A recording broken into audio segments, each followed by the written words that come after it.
The lab on medicinal uses of plants and pharmacology is going to be scrapped down to just looking over the important terms. Normally, we would be going to the wildlife sanctuary, collecting plants, parts of plants, and then making extracts, teas, tinctures, solves, and other things in the lab. It's a lot of fun, but unfortunately, we can't be on campus. So let's just review some of the important terms. And the first one here on the list is ethnobotany. What that means is that local plants are investigated for their potential medicinal uses. And ethnobotany refers to sort of the culture that's in a certain region, using the plants that are available in a region, using them for potential medicinal uses. Next is phytochemistry, which investigates the potential uses, the chemistry behind the compounds that are found in plants that have some medical application. Pharmacology is the study of substances, chemicals that can be used as remedies, as cures for certain diseases. Pharmaceutical goes along with that, and that is a substance that can be used as a compound that can help people with certain diseases. Remedies and medicines, also similar terms. Remedies, things, chemicals, drugs that are used for treatment of certain conditions. Medicines, pretty much the same thing. Drug, pretty broad term here that defines just chemicals that are used in the treatment of certain things. It can also be used in terms of street drugs. Those are chemicals that have effects on the human body, and sometimes not so good, of course. Chemotherapeutic agent, that would be a chemical that has an effect in a very kind of general sense. Endogenous versus exogenous. Endogenous means it works from the inside. So you're taking a pill and it gets absorbed and it has an endogenous effect. That means it works inside of your body. Exogenous would mean that it works on the surface, like an ointment that you're applying, and it has an effect on a sore or an infected area, for example. Caffeine, it's a substance that certainly has an effect. I kind of hesitate to label it as a drug because I don't like the negative connotation of drug use, but caffeine definitely has an effect on the human body, and that is, it's a stimulant type of drug, I guess. And it stimulates the nervous system to get you more alert. Works certainly for me. I love caffeine. Take it every day. Love my coffee.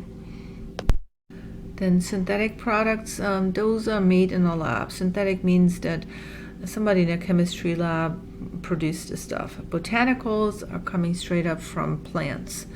Now, semi-synthetic means that you were taking a substance that was found in a plant and you modified it in the lab. So it originally came from a plant, but then that chemical was modified in a lab. So semi-synthetic, half natural, half made in the lab. A tincture is a extract of a plant that's typically extracted using a solvent, most likely ethanol, alcohol. The potency of a drug means how strong it is, and the efficacy of a drug is how effective it is at treating a certain condition. Now, the therapeutic index is a quantitative measurement of the relative safety of a drug. It's basically a comparison of the amount of the therapeutic agent that causes the therapeutic effect that you want, and you're comparing that to the amount that causes toxicity.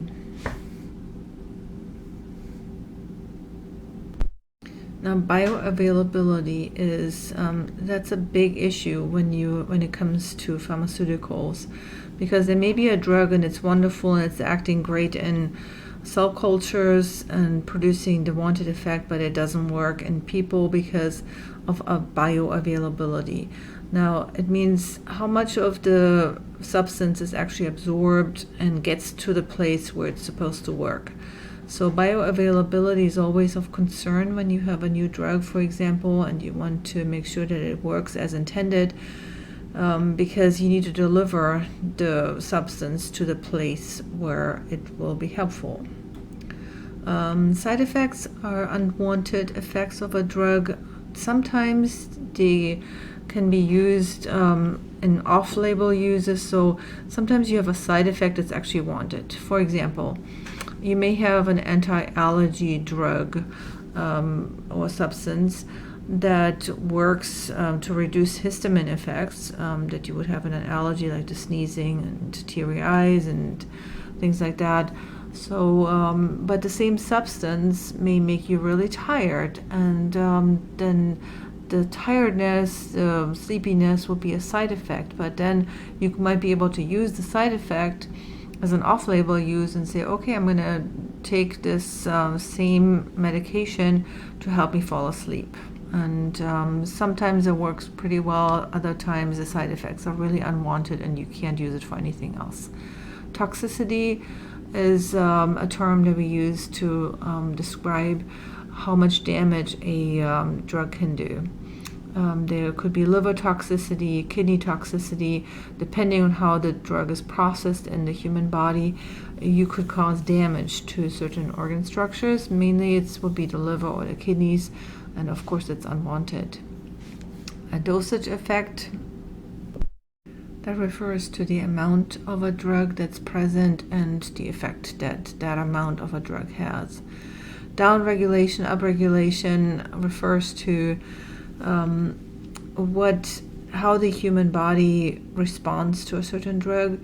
So if you are, let's say, a street drug, cocaine, it will start down-regulating the amount of receptors that are available because there's so much of a certain drug available, and the effect is so profound that the human body will respond by down-regulating the receptors that are responding to that drug. Upregulation usually happens when something is not present for a huge amount, and so now the sensitivity increases by upregulating the amount of receptors that are available.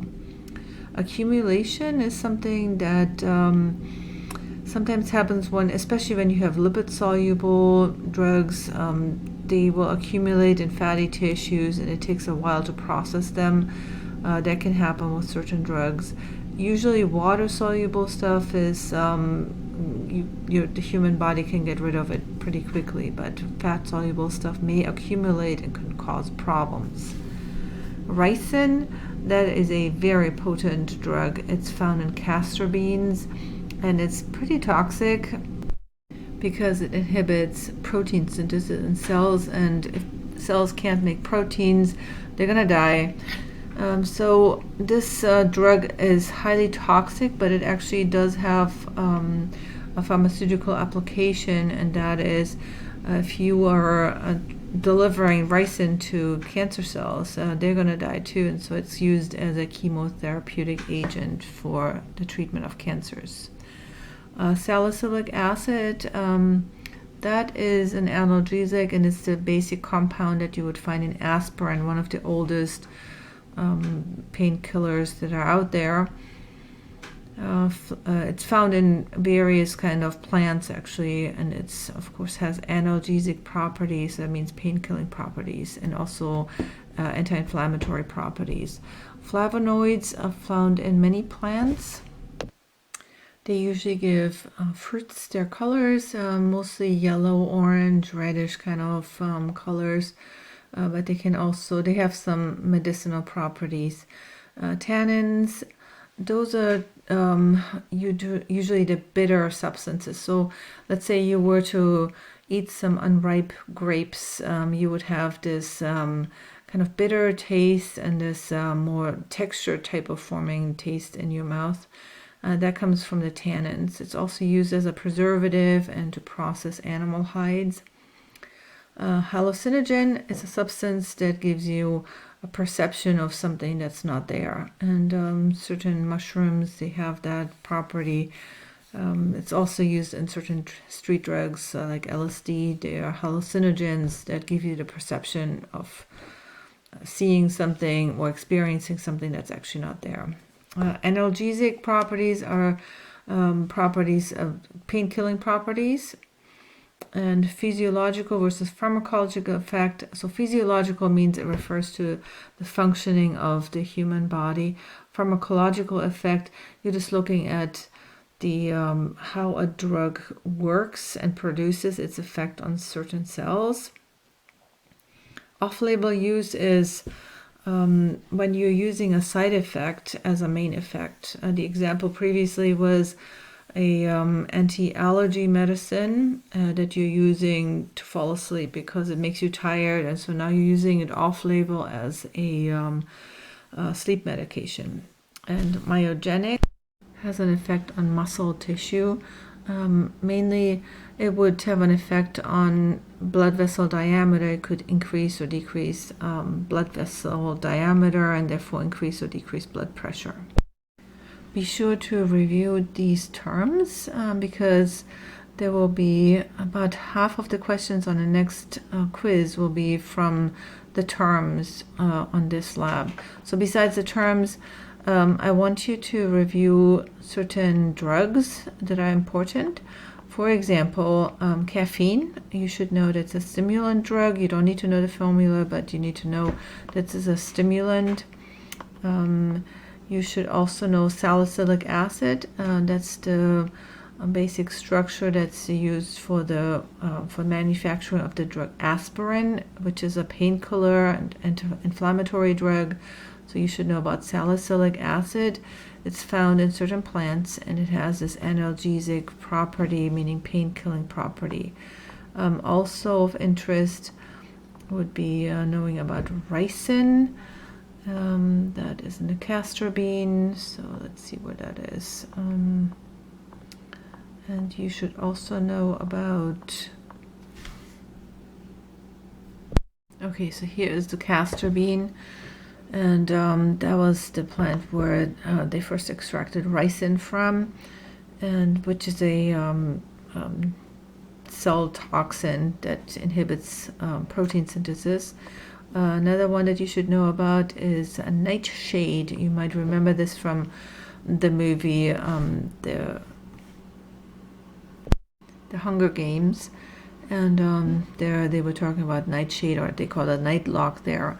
At any rate, this plant contains makes an alkaloid that's known as atropine, and you should know about that drug. It's currently used for diluting pupils when you have an eye exam, but therefore it also got its name Atropa belladonna, which means pretty woman. I guess it's very pretty if you have wide pupils, and anyway, that's supposed to look pretty, but nightshade is actually, if you were to eat those, the fruit from the nightshade, they're very toxic. They will kill you. It's has an effect on your autonomic nervous system, and when used for medical purposes, it would be atropine that's dropped in your eyes. Here's another medical plant that you should know, and that's the foxglove plant. It makes the digitalis alkaloids that are used to increase contractile strength in the heart, have been used for probably centuries. And so this digitalis, the different alkaloids in there, you should know that it has an effect on the contractile properties of the heart, increasing contractility. Briefly here at the end, these are different preparations of that you can make with different plant extracts, infusions, decoctions, tinctures, capsules, powders, tonic wines, syrups, infused oils, ointments, poultices, creams, and then compresses and lotions, steam inhalations, gargles, suppositories, essential oils, bath